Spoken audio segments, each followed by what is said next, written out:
morning. Welcome to Undisputed. We are live from Los Angeles. I'm Jenny Taft here with Skip Bayless, Shannon Sharp. Hi, guys. Yeah. Roll Tide?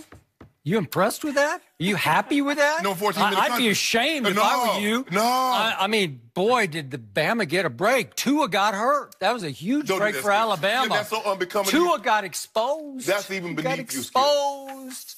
How are you, Shannon? I'm great. And welcome back, Jenny Taft. Thank you. And I hate to inform Jenny. I think she owes me now too. I did so. lose a bet. I think Jenny lost a bet. I thought about calling in sick, but you know, I got to own up to my bets. Didn't I win a bet from you?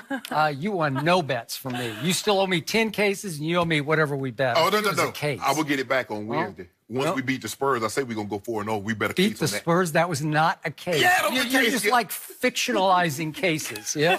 You should bet on your team. Bet on your team. Oh, boy. I pick my spots. Well, we have a lot to get to, and another one of Skip's teams, the Sooners. Well, hey, they're heading to the playoff, but did they deserve it? And will Shannon finally give Tom Brady some respect after he set another record? But we are going to start with the Packers. They were upset at Lambeau yesterday by the lowly Cardinals 20-17, which basically sealed their fate in missing the playoffs. After the game, Mike McCarthy was fired by the team after 13 seasons in Green Bay. McCarthy coached the Packers to a Super Bowl title in 2010, but Green Bay will likely miss the playoffs for the second year in a row. And earlier this year, we all remember this, Aaron Rodgers, he was calling out McCarthy's play calling. So, Shannon, are you surprised the Packers made this move? No, I'm not. Skip, actually, I was getting ready to tweet after the Cardinals had upset the Packers. I was going to take a shower, and then I was going to tweet. There's no You got to tweet instantly. That's what it is. Come on. There's no time for showers. Yeah, there's no time. Tweeting and showers don't go together. Nobody can smell you on Twitter, right? You don't have to clean up. I wasn't feeling fresh. Okay. So I get my phone, and I'm starting to tweet, and I look at the TV, breaking news. Scrolling across the bottom of the screen. Skip, I don't think this caught anybody by surprise. I think we all thought this was going to happen at the end of the season at bare minimum. But once you lose to the lowly Cardinals, and I think Aaron Rodgers said it in his tone, that's a team we should beat. They were 13-point favorites, and you get a dome, warm weather team out in the elements. You got to beat them. And it didn't happen yesterday, and Mike McCarthy is gone, and I believe this move is 3-4 years too late. Skip, I look at it like this. When you have a transcendent quarterback, it's not just good enough to make the playoffs, and I think that's what the Packers front office relied upon. Well, we're going to the playoffs, that's good enough. No. When you have a pantheon great quarterback, getting to the playoffs is not good enough. You need to be able to get to and contend for titles. And the Packers had been unable to do that for an extended period of time. I think they held on to Dom Capers, the defensive coordinator, for far too long. They let Julius Peppers go. They let Charles Woodson go. They let Michael Hyde and Casey Hayward. Michael Hyde and Casey Hayward, all pros last year, Skip. They were in Green Bay. So it seems to be that Ted Thompson, who they also let go this offseason, had a philosophy, we're going to get young guys and we're going to develop those. Well, the guys that you had, you let them go. I think, and Julius Peppers proved that he still has something in the tank. Charles Woodson went to 2 Pro Bowls. He still proved he had something in the tank. So, Skip, I'm not surprised by this. But Aaron Rodgers is not without culpability. He knows, and look, we look at his body of work this year, Skip, he's 21-1. 21 touchdowns, 1 interception. Their inability to run the football, but I think Aaron can play a lot better than what he's played. But he's been unhappy for quite some time with Mike McCarthy. They got rid of a good friend of his, who's also the quarterback's coach, Alex Van Pelt. They didn't confer with him. And normally, especially when you're making offensive moves, someone of Aaron Rodgers' cachet, you normally run things by him, and clearly they didn't. Kind of told him the direction that the team was heading in. But he hasn't been happy with Mike McCarthy for an extended period of time. Skip, I am not surprised by this. This team is underachieved. The division was right there for them to take. Minnesota did not take off with this acquisition of Kirk Cousins like they thought they would. The Lions are the Lions. Matthew Stafford is doing Matthew Stafford things. The Bears are in the leading this division, but we don't know when Trubisky's going to get back, and they're relying on Chase Daniels. Skip, I'm not surprised this happened. It should have happened 3-4 years ago, but it happened now. And so now the Packers can move on knowing that they're going to have a new coach next season. So I hear everything you just said, but I'm interpreting it completely upside down from the way you were interpreting it, because I blame Aaron Rodgers far more than I ever blamed Mike McCarthy. But I am not surprised, because yesterday Aaron Rodgers officially quit on Mike McCarthy, because I had the game on. I didn't watch it carefully. But from what I saw of Aaron Rodgers' body language yesterday, it said all game long, until you get rid of this guy, I'm not really going to be into playing quarterback for the Green Bay Packers. And the Packers hit bottom yesterday. And so Mark Murphy, the president, who now controls everything in the franchise, he took about an hour after the game just to shake his head and say, well, wait a second. We just lost in the cold, in the snow, if you will, to a rookie quarterback in Josh Rosen, who, to my eye, is not very good, and a 2-9 Arizona Cardinals team at Lambeau Field on the frozen tundra, the hallowed tundra of Lambeau Field. And during that game, Green Bay went 3 of 14 on third down conversions. Is that good? No, that's not terrible. very good. And Green Bay then fell subsequently to 26th in the NFL in third down conversions. Is that good? No. Is that Mike McCarthy's fault? I don't know. Maybe what about part play calling does have something to do with maybe that? Some of it, but there were many years when I was covering this league early in Mike McCarthy's career when he was considered one of the best play callers in pro football. So did he and Aaron just fall completely apart? Yep, they did. Has he updated his resume recently? I guess not. But has Aaron? Nope. Yep. So who's going to win this battle? How about the quarterback who just last August got the new 4-year deal worth $100 million guaranteed? Yep. The quarterback who is making $33.5 million per year. The quarterback who, all told, this season, is making $67 million for by far the worst year of his career. Think about what you said now. 21-1, worst year of his career. Worst year of his career, because he's now 19th in QBR. 19th in QBR. That's Skip Bayless. Will you stop doing that? And he has broken the all-time record for throwaways, because he just, if he doesn't love what he sees, he just throws it away and says, I'll try another one. I saw Tom Brady do 3 of those yesterday on screen passes. Tom Brady played probably his best game of the year yesterday, so thank you for bringing him up. We'll talk about him yesterday. Yes, we will. Unfortunately, we will talk about him. Unfortunately. Yes, we will. So, you continue to call Aaron Rodgers the GOAT. He was just the lowercase goat of that game yesterday, but you call him the GOAT, and the GOAT always needs a scapegoat. And Mike McCarthy became the scapegoat because Mike McCarthy makes about $6 million a year. So let's see, $100 million guaranteed versus $6 million a year. I think Mike was just going to go. Has his offense progressed? Has it gotten better? Has the play calling got any better, Skip Bayless? Where's the adventure? Where's the imagination? Well, there's a Devontae Adams who, he looks like a top 10 receiver to me, and he caught 8 passes yesterday. And Jimmy Graham, I know he's got a broken thumb, but he caught 8 passes yesterday, and he's been pretty good all year. I know Randall Cobb's only played 6 games, but he's pretty good. And those two kids, what's that? Randall Cobb is not the same Randall Cobb. Okay, well, I think he looks pretty good. And 6'5" Equanimous and 6'4" Valdez-Scantling, they look like young studs on the rise, and how they don't contribute more, I don't know. No passes, and the other guy caught 2 passes. Yeah. So if Tom Brady were having a year as abysmal as Aaron Rodgers is having, as his team has fallen to 4-7-1, you would be calling for Tom Brady's retirement. Well, Tom Brady's just thrown 20 touchdowns and 8 interceptions. Aaron Rodgers is 21-1. But you see how we equate quarterback play and team success? Tom Brady is 9-3 in position. Is Tom Brady's 9-3 or the Patriots 9-3? So do the Patriots have 20 touchdowns and 8 picks? He's been the driving force of that team, because that defense, until yesterday, that was the first time all year the defense actually looked credible. You see, credible? You see what you did? Now, every time they win, Tom Brady is unbelievable. But the moment they lose, that defense is terrible. Oh, did you see what Matthew Stafford did to him? Did you see what Blake Bortles did? Did you see what Marcus Mariota? Well, did you? Did you? Those are good questions. I also saw what Tom Brady did. That's what I be seeing. Oh, really? Did you see him in Tennessee? Did you see him, Skip Bayless, in Tennessee? Have you seen Aaron Rodgers from game 1 on? This is horrendously bad. But again, apologists, defenders, blind witnesses, because Aaron is the LeBron James of the NFL. Okay, let me ask you a question. If Aaron Rodgers is 21-1 and his team is 9-2. Do we think Aaron Rodgers is having a bad season? We look at the team success and we say, well, they're not playing well. So, granted, do I believe Aaron Rodgers can play better? Yes. I believe there are throws that he's missing. I believe there are throws that he's leaving on the table. But because this team is so bad currently, we automatically look at Aaron Rodgers. Think about this. He's 21-1.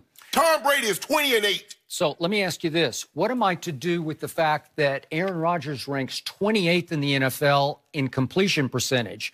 And if I just take the 13 quarterbacks with 400 or more, dead last of those 13 with 400 more attempts. So what am I supposed to do with those numbers? Because here's the thing, Skip. Their inability to run the football. See, you talk about Tom Brady. They took a 6'4" receiver and they turned him into a running back. Aaron Rodgers said, I dealt with that for 3 years because Ty Montgomery was my starting running back for the last 3 years, and he's a wide receiver. But you didn't make concessions then. You applaud Coach Belichick for using a wide receiver and Tom Brady for finding ways to get him the ball. But Aaron Rodgers was dealing with that for 3 years, and you never said a word. Even Aaron Rodgers has been applauding Aaron Jones as a real stud for him at running back. Oh, 11 for 36. Is that good? Well, I don't know. Maybe they just didn't give him the ball enough. Play calling, I don't know. You see? Yeah, maybe Mike McCarthy said, okay, Aaron, I'm going to let you do it today against the Arizona Cardinals. Oh, you're going to let him do it? So, Aaron, you do it. You throw it. And on third down, are you believing 3 of 14 versus Arizona? How can you defend that? Well, why do we keep giving Aaron Rodgers passes for all the incomplete passes that he throws? Hold on, Skip. The thing is that when you realize, here's the thing that a quarterback has to do, and he has to do it instantaneous. But he knows going into the game, my defense isn't very good.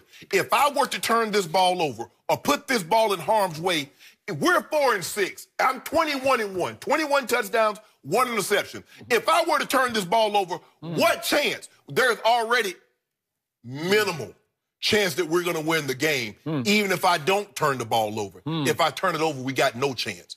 So what is Maybe he he supposed to do? should take some chances to make some downfield throws that would change games. I don't know. If you're the GOAT, can't you be better than 4-7-1? Well, that's not what Tom Brady said. Has he lost last the week. GOAT label? That's not what Tom Brady said last week. Tom Brady said, I need to take more chances. He said, I need to. Is he? He took a bunch of downfield chances yesterday. Oh, did he? Well, he threw for 311, was it? Oh, really? Yeah. See, so now... I thought he was great yesterday. That might have been his best game and their best game. So I want to ask you a question. He was great yesterday. Who was he throwing to? I know he wasn't throwing to the guy that has a piano on his back in Josh Gordon. Well, I know he wasn't throwing to the guy that had an organ on his back in Julian Edelman. Please tell me he wasn't doing that, Jenny. Jenny, please tell me. In fact, Tom Brady didn't throw his first ball, his first target to Josh Gordon, the piano man, until mid-third quarter. And once the floodgates opened to Josh Gordon, then I guess he said, okay, if you guys aren't going to cover him anymore, I'm going to throw it to him, and he's going to hurt you. And he started to hurt Minnesota. First of all, no. Tom Brady threw it to 9 different receivers yesterday? He threw 9 targets to James White, who's what, Skip? A running back. 9. I want to know what. So is he throwing it? James White has been one of his favorite target for years now. But you see what he did, Jenny? Now, James White had a 42-yard completion right before the end of the half. Now, see, that's going to look good on Tom Brady's resume. 42-yard completion, but it was nothing. It's empty calories. It's just like eating honey buns or donuts, Skip. Empty calories. They serve no nutritional value. Well, you eat some. I don't eat them. Yeah, okay, maybe once in a while, but that's neither here nor there. A while. They taste good, you know. But see, you Skip Bayless, why do you do that? So I got to ask you. Yes. So look what Aaron Rodgers did yesterday. He had 74 plays on offense to only 57 for Josh Rosen. 74 to 57. So he controlled the clock, did Aaron Rodgers 32 to 28. And yet you can only produce, what was the score? 17. What was, I can't 17, 20 to 17 was the final score. So you got 17. What about Mason Crossbar? Mason Crossbar. Yeah, what about him? Yeah, you see? Well, you applauded him when he kicked those against Dallas. I didn't applaud him. It made me sick. Yeah, because they're the 2 screwiest looking field goals I ever saw come off a guy's foot. But I haven't heard you mention a thing. I didn't hear you mention a thing in Green Bay when he missed 4 field goals in a PAT.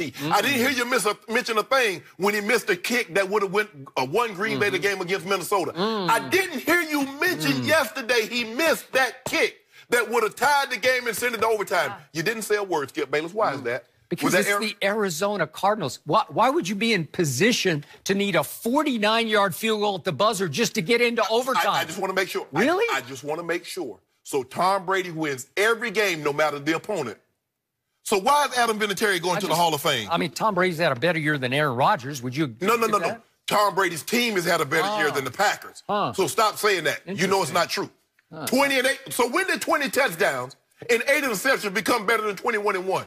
When your team is 9-3, and the other team is 4. What is it? 5-6-1, 4-6, whatever it is. Stop it. You know what I love about this? What do you love? The spotlight is now going to get hotter and hotter on the wrong number 12, the bogus number 12. And Tom said he's not bogus. The counterfeit number 12 in Green Bay. He's the real deal. Yeah, he's the real deal. Yep. The real one lives and resides up in Foxborough. He doesn't. Yes, he does. So the spotlight is going to get hotter and hotter. The pressure is going to rise exponentially on the number 12 in Green Bay, because all of a sudden everybody's going to say, well, if it was McCarthy's fault and you got your coach that you wanted, now what, Aaron? Right? I will agree with you. And yesterday he turned 35. Is he aging faster than Tom Brady? Maybe. Stop it. Maybe he's just hitting the age wall. Will you stop? Well, I'm just asking. I will give you this. This does ramp up the expectations and the pressure on Aaron Rodgers. Skip, I've always felt like this. Anytime a coach lost his job and Shannon Sharp was on the team, I always would go back and question myself. Could I have made a play here or there that would have changed the outcome? Especially if you liked the coach. Yeah. Well, I liked all my coaches because they believed in me. I didn't play for a coach. You were actually blessed to have that. Yes. I think working my way up, and they saw how hard I worked. So, but when Dan Reeves lost his job, Dan Reeves was my head coach, my first head coach in Denver. He believed in me. He did. And so when he lost his job, I was just starting to come, Skip, into my own. I had started to start. They were calling plays for him and giving me an opportunity. I said to myself, I remember going home when I heard the news that he had lost his job. I said, if I had sped this process up, if I had been the guy that I became this year, if I was that guy last year, okay, that's all great, but do you think Aaron Rodgers went home and had his scotch last night and thought, what could I have done better for Mike McCarthy? I just don't think so. Very few players think like that, Skip. Okay. But I do. But Aaron's going to have to, Skip, this happened on his watch. So he's going to have to take some accountability for this. Now, he's not without blame. There's enough blame to go around, and we know how this works, Skip. You can't fire all 53 players. You can't get a whole new staff of players, a whole new roster of players. But you can fire the coach, get a different voice. Sometimes, you know what? Look, sometimes a different voice, because clearly Mike McCarthy's voice wasn't no longer resonating with this. It obviously just wasn't with the quarterback. Right. I don't know about the rest of the team, but if it doesn't with that guy, then you're not going to last. Correct. That is okay. Correct. That so is they correct. just said, let's stop the bleeding. Let's put both of these guys out of their misery, Aaron and Mike McCarthy, because Mike wasn't having any fun either. So of course not. And now Aaron, he can't relax. He's gonna be on that scotch real hard. I don't know if he's drinking doors or Johnny Walker. I don't know. But he got to come on with it these last 3 or 4 games. He does. And I'm going to make this prediction. Mike McCarthy will land nicely, and I think he will be very refreshed to change scenery and start over. Let me tell you what he won't have. Yeah. He won't have the best quarterback of this generation. That's what he won't have. So he can go to Cleveland and get Baker Mayfield. He can go somewhere else, but he'll never have that number 12 in the green and gold again. The best quarterback of this generation is obviously Tom Brady. He's not. No, I mean, seriously. No, seriously. I mean, that's just blasphemy for you to say that. It's not. So Aaron Rodgers had one magical run to a Super Bowl. It was 8 years ago, and he didn't do it on the frozen tundra at Lambeau Field. So he took a show on the road. He took it all on the road. Took a show on the road, that? Jenny. I remember. That's special. He beat Michael Vick in Philadelphia, and he beat Matt Ryan. Yeah. And then he beat not Jay Cutler, Caleb Haney. If I'm a fighter and I go to someone's house and I knock on the door and I slap him and beat him down, that's what he did. He went to Philly, beat him down. So he went to Atlanta, beat him down. They didn't need to home field anybody in the cold on the frozen And he went to Chicago. Right? What is Chicago? You make it seem like it's 85 degrees in palm trees at Soldier Field. That was actually a pretty nice day for that time of year in Chicago. You see what you did, well, Skip? Caleb Haney? And Aaron played a pretty lousy game by his standards in that game. Jenny, you see what he did? He talked about it was a pretty awesome day for Soldier Field. Well, I know. So I worked there. I live there. I know it. I know it too. Really warm. Interesting. Jenny, don't do that. I know it well. No. I know it too. I was born in Chicago. Yeah. You were not. I was too. Born in Chicago? Born in Chicago. Shot time. Since when? What you mean 1968? How long? 2668. How long did you stay County. there? How long did you I ain't stay? telling. A day? No. 2 days? 2 years. 2 years? Yeah. Okay, you can't remember it. Okay. So this is what I remember about Aaron Rodgers, and I hate to bring this up, but I think... No, you don't hate to bring it up. All those blind witnesses need to have their eyes open here, but Aaron Rodgers won 1 Super Bowl and played in only one 8 years ago, and since then he's 5-6 in the postseason. 5-6, and he lost 2 home games? You know what I can't... How do you do that? This is what I can't understand, is that what Skip Bayless would do is say, Aaron Rodgers won his last Super Bowl in 2011. Tom Brady won a decade, from 04 to 14, without winning a Super Bowl, and the man never said a word. Since Tom Brady's last Super Bowl win, Tom Brady is this in the playoffs. Wait, Was he not getting to the playoffs? Did Tom Brady update his resume a bunch of times since then? Whoa. Yeah. No. How's he been doing the last not between 5 years? Not between 5 and 13, he didn't. Huh. Well, that's interesting. Well, Aaron's now 35 years of age, so he better get on his horse. Well, He's got a long way to go. So let me get you. So Tom Brady patented the ability to win Super Bowls later in his career, huh? So nobody else can do that. Well, I don't know. Aaron seems to be going south. Well, John Elway won 2 later in his career. Peyton Manning won 1 later in his career. And then I think of all the dubious, tainted victories that Aaron's had since he won Super Bowl. Well, think about this. Tainted. Joe Webb was the quarterback. He's a receiver playing quarterback. That was 1. What? And then Kirk Cousins. Does that count? Not really. 2. Wait a second. The Dez Bryant catch game? It didn't happen. Dallas should have won that. So how about the Giants boat trip game? How about Mason Crossbar from 56 yards and 51 yards? Both of them looked like they were going to miss and suddenly managed to make it through the uprights. All they needed Mason Crossbar to kick one from about 48 yesterday. But that's not skill. You see what you... Let me ask you a question. So how much solace should Tom Brady take in playing and beating Phillip Rivers to get to the Super Bowl with a torn ACL? Phillip Rivers played a game with a torn ACL. Well, he just beaten Peyton Manning. Is that good? Whoa. No. Huh? He got injured in that game. Billy Volek came in. But he sucked it up and played some of that game. Just like we give Tom Brady all this credit in the AFC Championship game. Did he not get hurt? And Drew Bledsoe came in and filled in. Skip, I just want to know now. He did. Oh, I thought you meant the last one against Saxonville when he had 12 stitches in the palm of his hand. Palm of his hand. Okay, what did he do with old foes? Huh? Throw them foes. What did he do with throw them foes? He set the all-time playoff record for passing yards. And guess what? At age 40. And I made sure he had 505 L's to go with them 505 passing yards he had. And he dedicated all 505 yards to Jenny Taft, and just because it's her hometown. And he said, "This is for Jenny." And my staff stayed up long hours to make sure all those L's was hot for it. Yeah, I had to pay overtime. Yeah. That's what put me out of business. And who's that cook you got? Johnny Hamburger? Who's that guy? All I know. Juicy Lucy. Oh, those are good. Yeah, good thing, good, ain't it, Jenny? Those are really Minnesota's finest. Aaron Rodgers makes excuses, points the finger. Whoa, Jenny. You can't do that anymore. Jenny. That's what I'm looking for. Jenny, don't be that girl. He didn't. This whole season, he's been blaming everyone. Jenny. I don't have time for that. Too, Jenny. What? What you mean, what? What do you mean? Oh, I can't believe you, Jenny. You know, I never thought I'd see pointing today. the finger. I never thought I'd see Well, I mean, today. this is just obvious. She's just stating the obvious. It's Jason. over. It's over. He has been revealed as a finger-pointing Right now, there's a wedge. There's a barrier between Jenny and I. Good. We'll see if I can get it back in this next one. Did the Sooners deserve a spot in the playoff? And should Bill Belichick be cursing out his opponent? We'll discuss next.